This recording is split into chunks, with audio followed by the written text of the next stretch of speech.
Hope polytechnic institute কর্তৃক আয়োজিত online ক্লাসে সকলকে হোপ পলিটেকনিক ইনস্টিটিউটের পক্ষ থেকে শুভেচ্ছা এবং অভিনন্দন। সেই সাথে ধন্যবাদ জানাতে চাই যাদের অক্লান্ত পরিশ্রমে আজ হোপ পলিটেকনিক ইনস্টিটিউটে অনলাইন কার্যক্রম চালু আছে। প্রিয় শিক্ষার্থীবৃন্দ, আশা করি সকলে ভালো আছো। এই করোনাকালীন সময়ে তোমাদেরকে পড়াশোনার সাথে সঙ্গে রাখার জন্য আমরা অনলাইন ক্লাসের আয়োজন করেছি। তোমরা অনলাইন ক্লাস দেখে বাসায় পড়াশুনো কন্টিনিউ রাখবা। তো অনলাইন ক্লাসে আজকে সিভিল টেকনোলজি চতুর্থ পর্বের এনভায়রনমেন্টাল স্টাডিজ সাবজেক্টটি আমি আলোচনা করব। আর এই সাবজেক্টে চতুর্থ অধ্যায়টি আছে আমাদের বাস্তুতন্ত্র এবং বস্তু সংস্থান নিয়ে আলোচনা। তো সরাসরি আমরা এখন চলে যাব পাঠে। তবে আজকে আমরা বাস্তুতন্ত্র, এটি ইংরেজি শব্দ ইকোলজি থেকে এসেছে। ইংরেজি শব্দ ইকোলজি।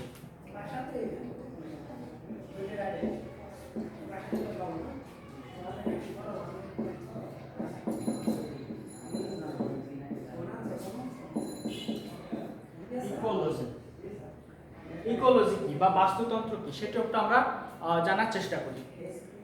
ইকোলজি 1869 সালে জার্মান জীববিজ্ঞানী আর্নেস্ট হেকেল সর্বপ্রথম ইকোলজি নিয়ে আলোচনা করেন। আর তিনি গ্রিক শব্দ ওইকাস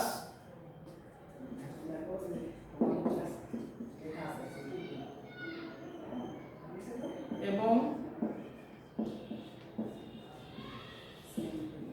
লোগোস দুইটি শব্দ, গ্রিক দুইটি শব্দ থেকেই ইকোলজি শব্দের উৎপত্তি হয়েছে।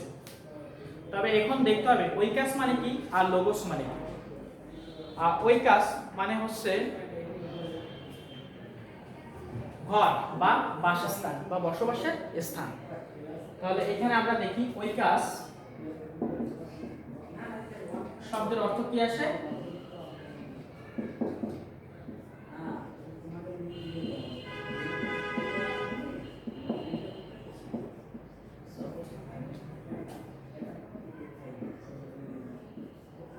বাসস্থান। আর একটা শব্দ কি আছে আমাদের? লোগোস।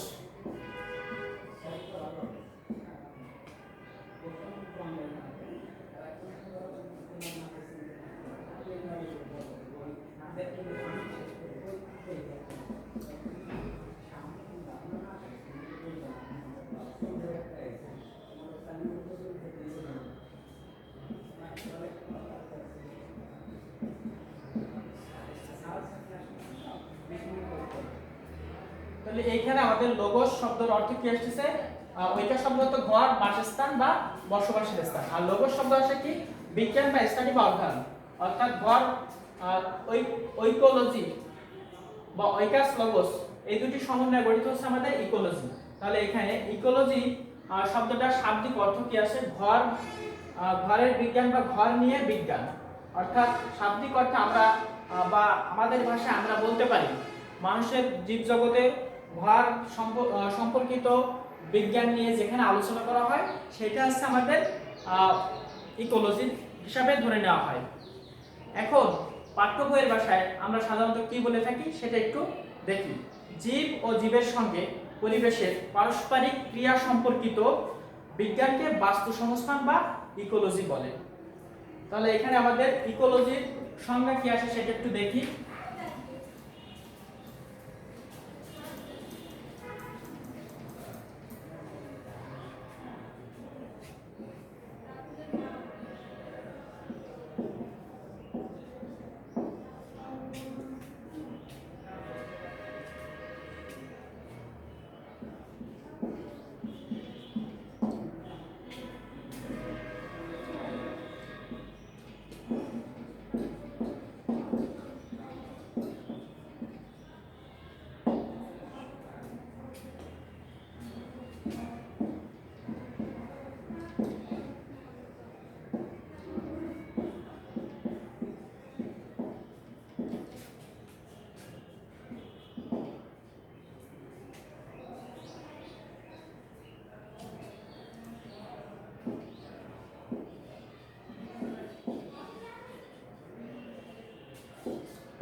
ইকোলজি এর যদি আমরা সংজ্ঞা বলি তাহলে আমরা সাধারণত যেটা হবে জীব ও জীবের মধ্যে বা সঙ্গে পারস্পরিক ক্রিয়া সম্পর্কিত প্রাকৃতিক বিজ্ঞানকে ইকোলজি বা বাস্তু সংস্থান বলে। তাহলে জীব কি, অর্থাৎ যার জীবন আছে সেটা আছে জীব, এবং জীবের সাথে সম্পর্কিত পারস্পরিক সম্পর্ক ক্রিয়া, অর্থাৎ জীব চলাফেরা করে, বসবাস করে, জীবন চালায় ইত্যাদির সাথে সম্পর্কিত প্রাকৃতিক, অর্থাৎ এটা ন্যাচারাল, অর্থাৎ এটা মানুষের দ্বারা কখনো হতে পারে না, আপনা আপনি নিজ থেকেই যে সম্পর্ক সেটা হচ্ছে আমাদের সেই সম্পর্কিত বিজ্ঞানকে বলা হবে ইকোলজি বা বাস্তু সংস্থান। তাহলে আমাদের এখানে বাস্তুতন্ত্র থেকে আমরা বাস্তুতন্ত্র সংজ্ঞা যেটা পাই সেটা কি পাচ্ছি আমরা, বাস্তুতন্ত্র জীব ও জীবের সঙ্গে পারস্পরিক ক্রিয়া সম্পর্কিত প্রাকৃতিক বিজ্ঞানকে ইকোলজি বা বাস্তুতন্ত্র বলে। এখন আমরা চলে যাব ইকোসিস্টেম।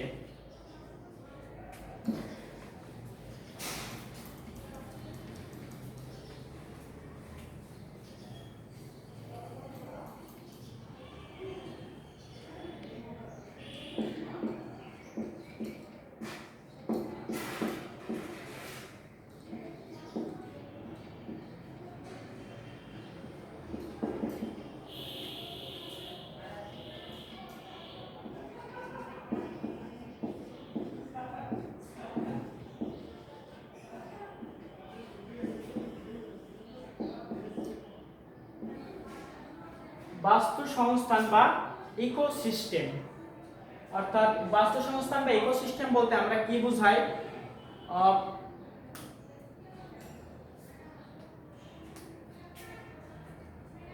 জীব সম্প্রদায় এবং ভৌত পরিবেশের সঙ্গে ক্রিয়া সম্পর্কিত মিথস্ক্রিয়া উৎপন্ন বাস্তুবিদ্যার একককে বাস্তুতন্ত্র বা বাস্তু সংস্থান বলা হয়।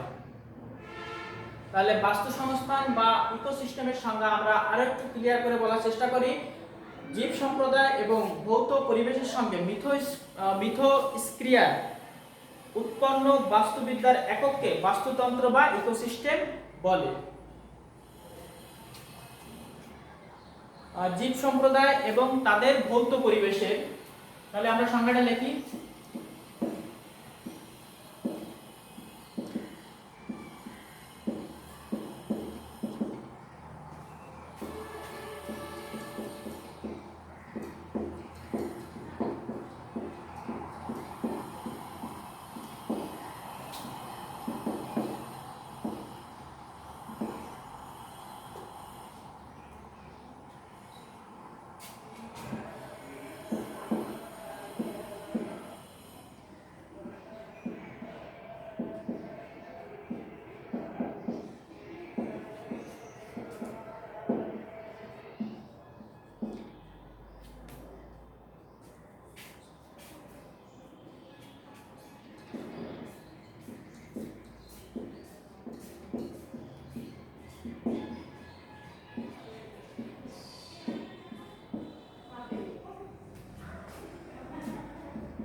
তাহলে এখানে জীব সম্প্রদায় এবং তাদের ভৌত পরিবেশের সাথে মিথস্ক্রিয়ায় উৎপন্ন বাস্তুবিদ্যার একককে বাস্তু সংস্থান বা ইকোসিস্টেম বলে।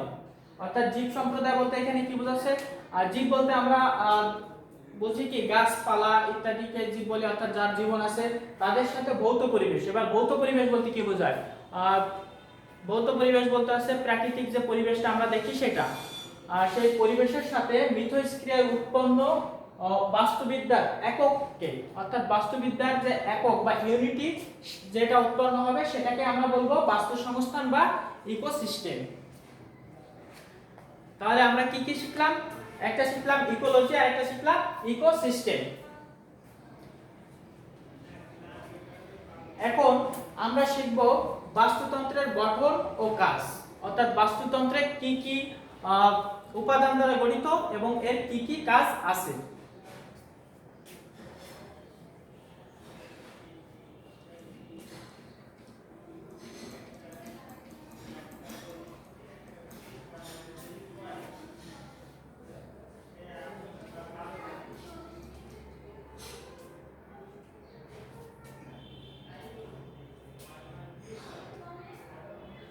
বাস্তুতন্ত্রের গঠন প্রণালীতে সাধারণত দুইটি জিনিস নিয়ে গঠিত, একটি হচ্ছে উৎপাদক আর একটি হচ্ছে খাদক। তাহলে বাস্তুতন্ত্র দুইটা উপাদান দ্বারা গঠিত মেইনলি।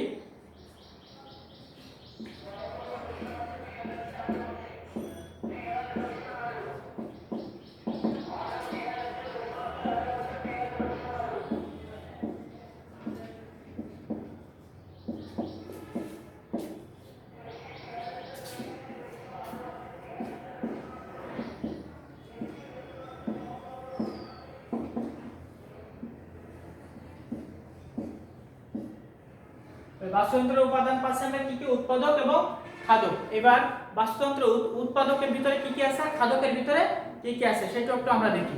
উৎপাদক বলতে কি বোঝায়?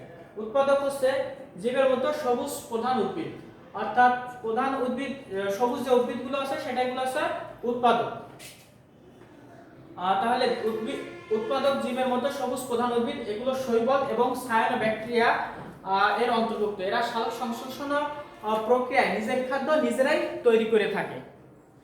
তাহলে আমরা আরেকটু ক্লিয়ার করে বলি উৎপাদক। উৎপাদক বলতে এখানে বোঝায় কি, উৎপাদক বলতে বোঝায় সবুজ যে উদ্ভিদগুলো আছে সেগুলো। তাহলে এখানে সবুজ উদ্ভিদ যারা আবার নিজের খাদ্য নিজেরা তৈরি করতে পারে।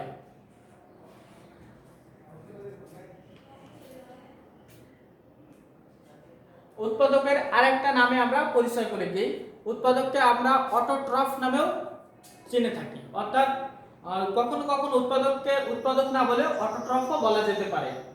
অটোট্রফ।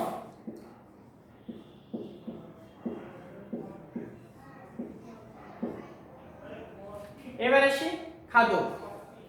খাদক জীব উৎপাদক উদ্ভিদ এবং অন্যান্য জীবকে খাদ্য হিসেবে গ্রহণ করে এবং সকল প্রাণী প্রথমে তাদের ছোট ছোট বা দুর্বল খাদ্যগুলো খেয়ে বেঁচে থাকে।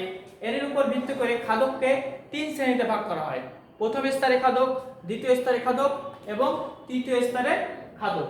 তাহলে আমরা এসে খাদকের বিভাজনটা দেখি। খাদক আবার তার পাশে কি কি 3 প্রকার।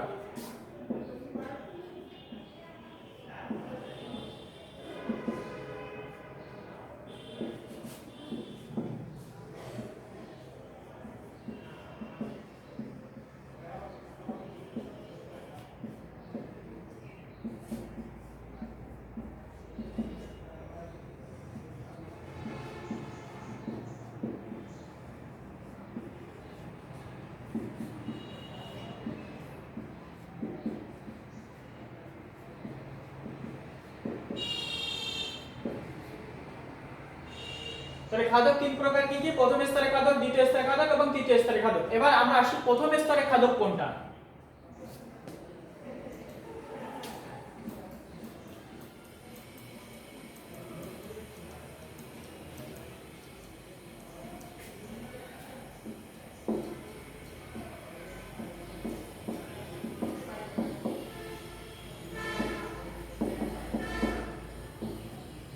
প্রথম স্তরে খাদক, অর্থাৎ প্রথম স্তরে খাদক মানে কি, প্রথম সারি খাদক, অর্থাৎ যে সকল জীব বা যে সকল প্রাণী উৎপাদক খেয়ে বেঁচে থাকে, অর্থাৎ সবুজ ছোট ছোট গাছপালা যেগুলো জুওপ্ল্যাঙ্কটন বা ফাইটোপ্ল্যাঙ্কটন ইত্যাদি খেয়ে বেঁচে থাকে বা ইত্যাদি খেয়ে জীবিকা নির্বাহ করে, তাকে আমরা বলবো প্রথম স্তরের খাদক। এবার প্রথম স্তরের খাদকের ভিতরে যদি বলি উদাহরণ, তাহলে উদাহরণ কি কি হতে পারে। তাহলে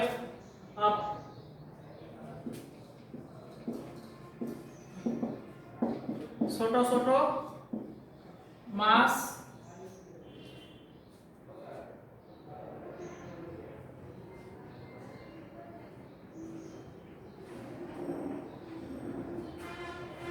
ইত্যাদি। এবার দ্বিতীয় স্তরে খাদক কি,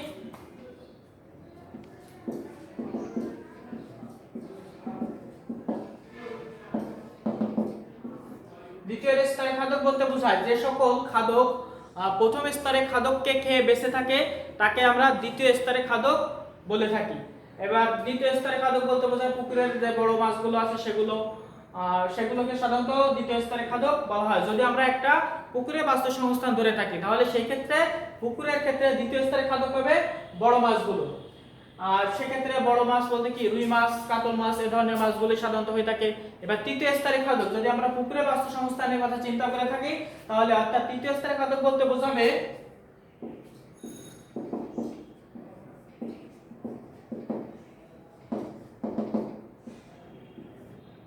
যে সকল খাদ্যগুলো দ্বিতীয় স্তরের খাদ্যকে খেয়ে জীবিকা নির্বাহ করে বা বেঁচে থাকে তাদেরকে বলবো তৃতীয় স্তরের খাদ্য। এবার তৃতীয় স্তরের খাদ্য বলতে কি বোঝায়? সাধারণত মানুষকে বোঝায়, মানুষ, তারপরে বাঘ, বাজ পাখি, এগুলোকে। কারণ কি আমরা সাধারণত পুকুরের বড় ছোট সব ধরনের খাবারই খেয়ে থাকি, অর্থাৎ শুধুমাত্র দ্বিতীয় স্তরের খাদ্য খাই তা না, কিন্তু প্রথম স্তরের খাদ্য খাই, দ্বিতীয় স্তরের খাদ্য খাই, তৃতীয় স্তরের খাদ্য খাই। অর্থাৎ যদি পুকুরে বাস্তুসংস্থান ধরি তাহলে কি আমরা এখানে প্রথমে তৃতীয় স্তরের খাদ্য বলতে বোঝাবে কি মানুষকে, এবং গরু, বাঘ, শিয়াল, এগুলো, এবং বাজ পাখি। এখন আমরা চলে যাব তৃণভোজী, অর্থাৎ খাদকের আবার তিনটা শ্রেণীতে ভাগ করা হয়ে থাকে। একটি আছে তৃণভোজী, একটি মাংসাশী, এবং একটি সর্বভোগ।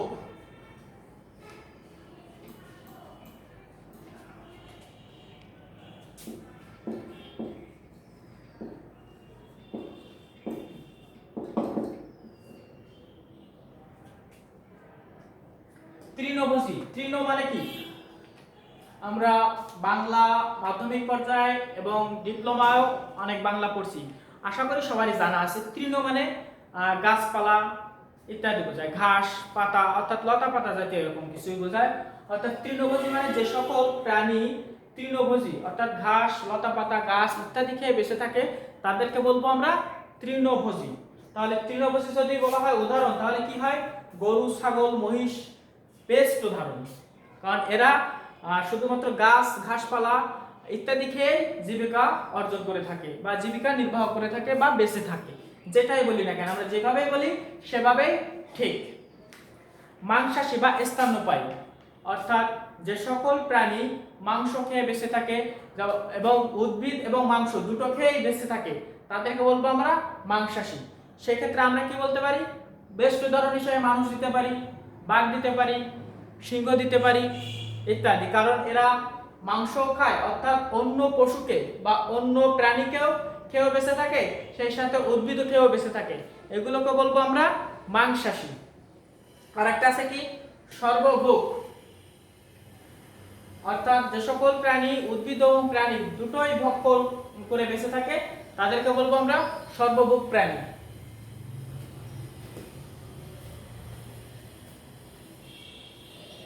বাস্তুতন্ত্র বা ইকোসিস্টেমের যদি আমরা ভাগ করি সেক্ষেত্রে আমরা দুইটা পার্ট পাই, একটা আছে কি জড় উপাদান আর একটা আছে জীব উপাদান বা সজীব এবং অজীব, দুভাবে বলতে পারি, জড় এবং জীবও বলতে পারি, সজীব এবং অজীবও বলতে পারি। আর যদি বিজ্ঞানের ভাষায় বলতে হয় তাহলে বলতে হয় বায়োটিক এবং অবায়োটিক।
তাহলে বাস্তুতন্ত্র বা ইকোসিস্টেমকে শ্রেণীবিভাগ করলে আমরা পাই বায়োটিক বা সজীব উপাদান এবং অবায়োটিক বা অজীব বা জড় উপাদান।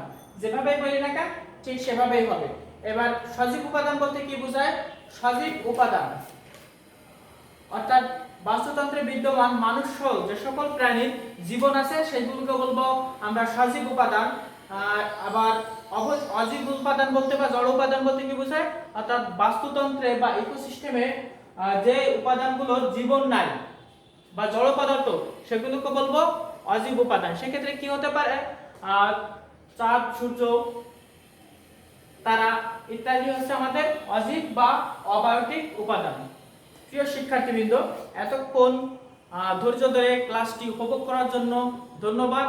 আজকের পাঠ এ পর্যন্তই। তবে তার আগে আমি একটু রিভিউ করে নেই। আজ আমরা কি কি শিখলাম? ইকোলজি কি, ইকোসিস্টেম কি, তার শ্রেণী বিভাগ এবং বাস্তুতন্ত্র বা ইকোসিস্টেমের শ্রেণী বিভাগের দুইটা সংজ্ঞা এবং খাদক সম্পর্কে জানলাম, উৎপাদক সম্পর্কে জানলাম। তোমরা এগুলো একটু রিভাইজ করে নেবা। যদি কখনো কোনো প্রবলেম হয় অবশ্যই আমাকে নক দেবে, সাথে সাথে তার সলিউশন পাবে বলে আশা করা যায়। সকলকে ধন্যবাদ জানিয়ে আজকের ক্লাস এখানেই সমাপ্ত ঘোষণা করছি।